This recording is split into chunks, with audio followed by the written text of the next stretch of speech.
7 seconds is all it took for a Ukrainian sea drone to change aerial warfare forever with a missile that cost less than a 2003 Toyota Corolla.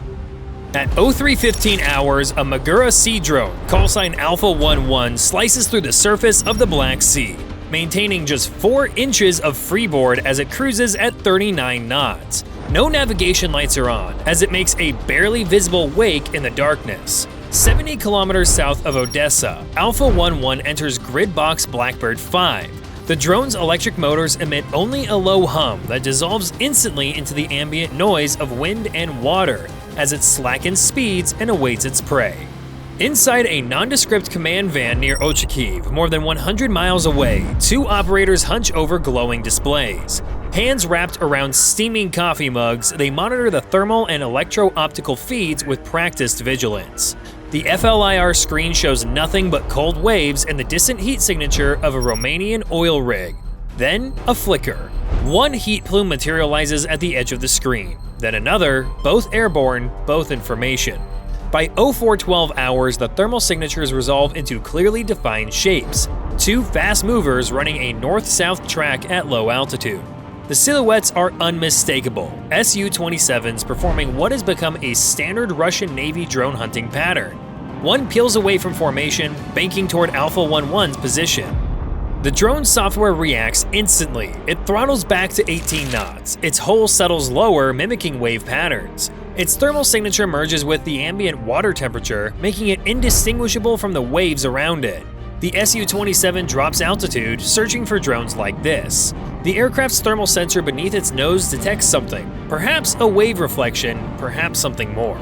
The operator whispers he's got to get a visual. His fingertip hovers over the screen, then taps a command.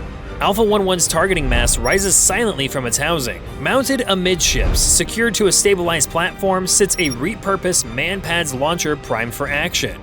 The Su-27 begins a slow port turn. Its engine exhaust now fully exposed to the sea below. Time to find out if this unprecedented gamble pays off. If you look at the central section of the drone, you'll notice this slender, retractable stalk rising from just behind the forward communications array. That is the MAGURA V5's electro-optical targeting mast, and it is a specialized maritime surveillance and targeting system, designed for extreme low-profile engagements from wave-level platforms. Inside this waterproof housing are 3 integrated sensors, a day-night camera, a long-wave infrared detector, and a precision laser rangefinder. The mast extends to a maximum height of 1.2 meters above the deck, providing an optimal height for targeting aerial threats while minimizing its profile. The system's integrated laser rangefinder achieves accuracy within 2.3 meters at distances up to 5 kilometers, while the thermal optic can detect engine plumes from fighter-sized aircraft at 3.1 kilometers even through maritime haze. This capability is precisely what allows the MAGURA to acquire, track, and develop firing solutions against aerial targets without betraying its position through active radar emissions. At 0416 hours, the Su-27 hangs against the pre-dawn sky 1.8 kilometers away, its dark silhouette occasionally disappearing into the clouds above.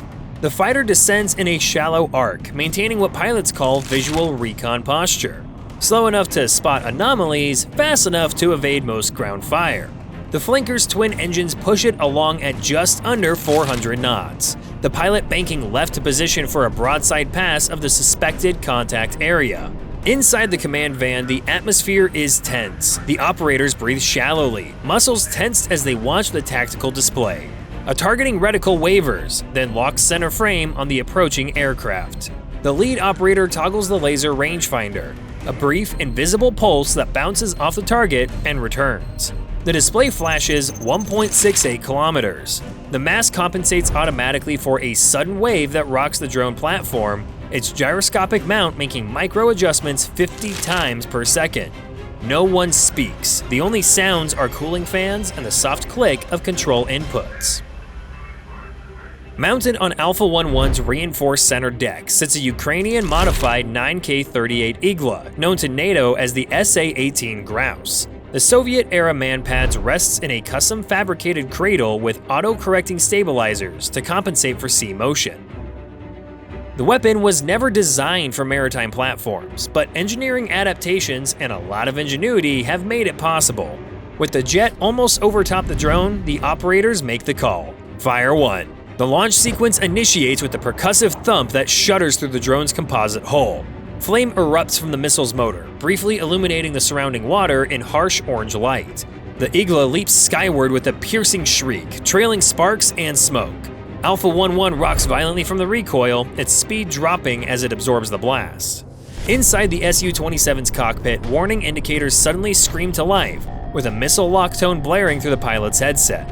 His hand instinctively slaps the countermeasures panel, ejecting twin bursts of magnesium flares that bloom behind the aircraft. But he's slow and caught in the middle of a turn. He slams the throttles forward and banks hard, but it is not enough.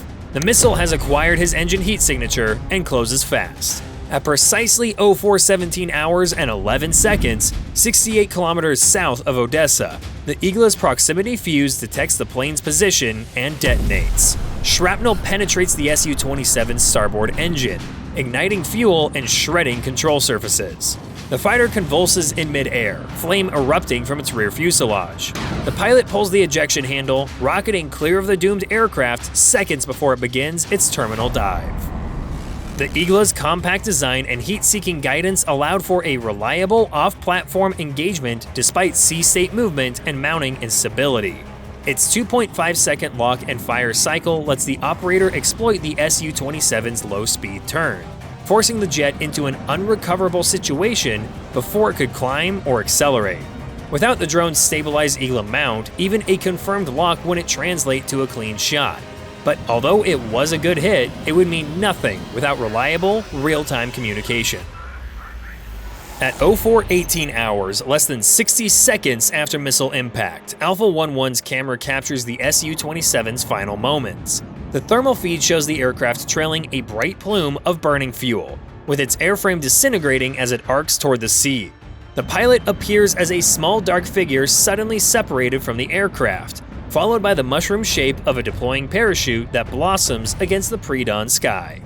Inside the command van, sweat beads on the operators' foreheads despite the cool air. The primary screen trembles slightly as shockwaves from the explosion reach the drone and ripple through its hull. Hit confirmed, we got him, one operator breathes, voice barely audible. His knuckles whiten as he grips the edge of the console. No celebration erupts. Every person in that van understands the implications of what comes next. Every Russian asset in the Black Sea is now converging on this position with extreme prejudice. Alpha 11 software initiates an emergency evasion. The drone lunges forward, accelerating back to maximum speed. It lowers itself into the water until it's barely skimming the wave tops, its hull occasionally slapping against the surface as it cuts eastward toward Grid Box Echo 6. The transmission mast remains elevated, pumping a continuous stream of information, navigation data, video feeds, and targeting logs back to the higher headquarters in Kiev. The tactical display suddenly illuminates with new contacts. Two rotary wing signatures appear 15 kilometers out, closing fast. The distinct blade signature identifies a Ka-52 Alligator, likely scrambled from its patrol station near occupied Crimean waters. Alpha 11 has expended its only weapon. Now it's running only on battery reserves and a prayer. Inside the command van, the primary data link stutters, the screen flickering between a clear feed and pixelated noise. The secondary operator's fingers dance across his console, adjusting gain on the Starlink uplink panel. Comlink's degrading, he reports, his voice tight. Alligator must be running jammers. The drone continues transmitting, but signal integrity is failing. One sustained dropout could mean losing the entire mission feed, including verification of the Su-27 downing. Without that proof, Russian denial is certain. The lead operator inputs an emergency burst command sequence. Alpha 11 responds immediately, pivoting 30 degrees northeast to establish a better course to align with the nearest satellite. The drone's main antenna glows as it channels maximum power into one final compressed data package, directed straight to servers in Kiev. The digital pulse races skyward, carrying the evidence that will shock military analysts worldwide. The Starlink-enabled uplink ensures a complete post-strike analysis can reach Kiev, even while Russian electromagnetic jamming and signal loss are affecting it. Without the burst mode failover, the strike data, FLIR footage, and hit confirmation can be lost, and the world would have no proof that a sea drone took out a fighter jet. And with the Ka-52 Alligator closing fast, the drone has less than 90 seconds to prove this ever happened. At 0420, the Ka-52 Alligator materializes through the haze, the helicopter's distinctive silhouette standing out against the dark horizon. Alpha 11 strains at maximum throttle, 42 knots, its hull vibrating as it pounds through the waves. Salt spray pours over the sensor mast as it tries to get away, but the Alligator crew isn't searching blindly. They've tracked the missile launch signature and plotted interception coordinates with calculated precision.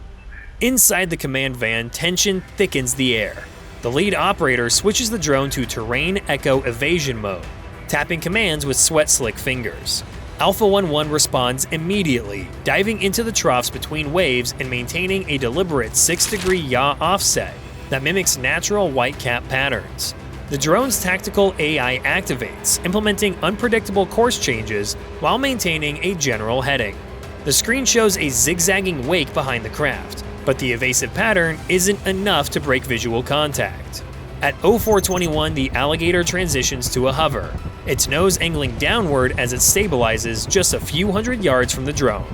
The pilot soon sights it and lines up his 30mm autocannon, and it's all over. The first burst rips through the pre-dawn stillness seconds later. A stream of 30mm rounds walks across the water and slams into Alpha 11. The impact resonates through the drone's hull. The left stabilizer tears away completely, sending a fountain of spray 20 feet skyward as the drone lurches violently to starboard. Battery warning indicators flash red across the command van monitors. Power reserves plummet, damage to the starboard cooling vent is causing catastrophic heat buildup. The operators exchange grim glances. Alpha 11 has less than 2 minutes of life left. Soon, the Alligator adjusts its position and delivers a second burst. These rounds puncture the drone amidships, destroying the electro-optical mast in a shower of sparks and shattered composite. Back in the van, the video feed cuts to static instantly, but the mission's primary objective is already accomplished. The critical data package arrived intact just seconds earlier. At 0422, the Alligator descends for a final attack run. This burst walks methodically up the drone's central spine, rounds penetrating vital system compartments. Alpha 11's hull fractures along its structural seams. It flips once and sinks beneath the waves. Bye for now.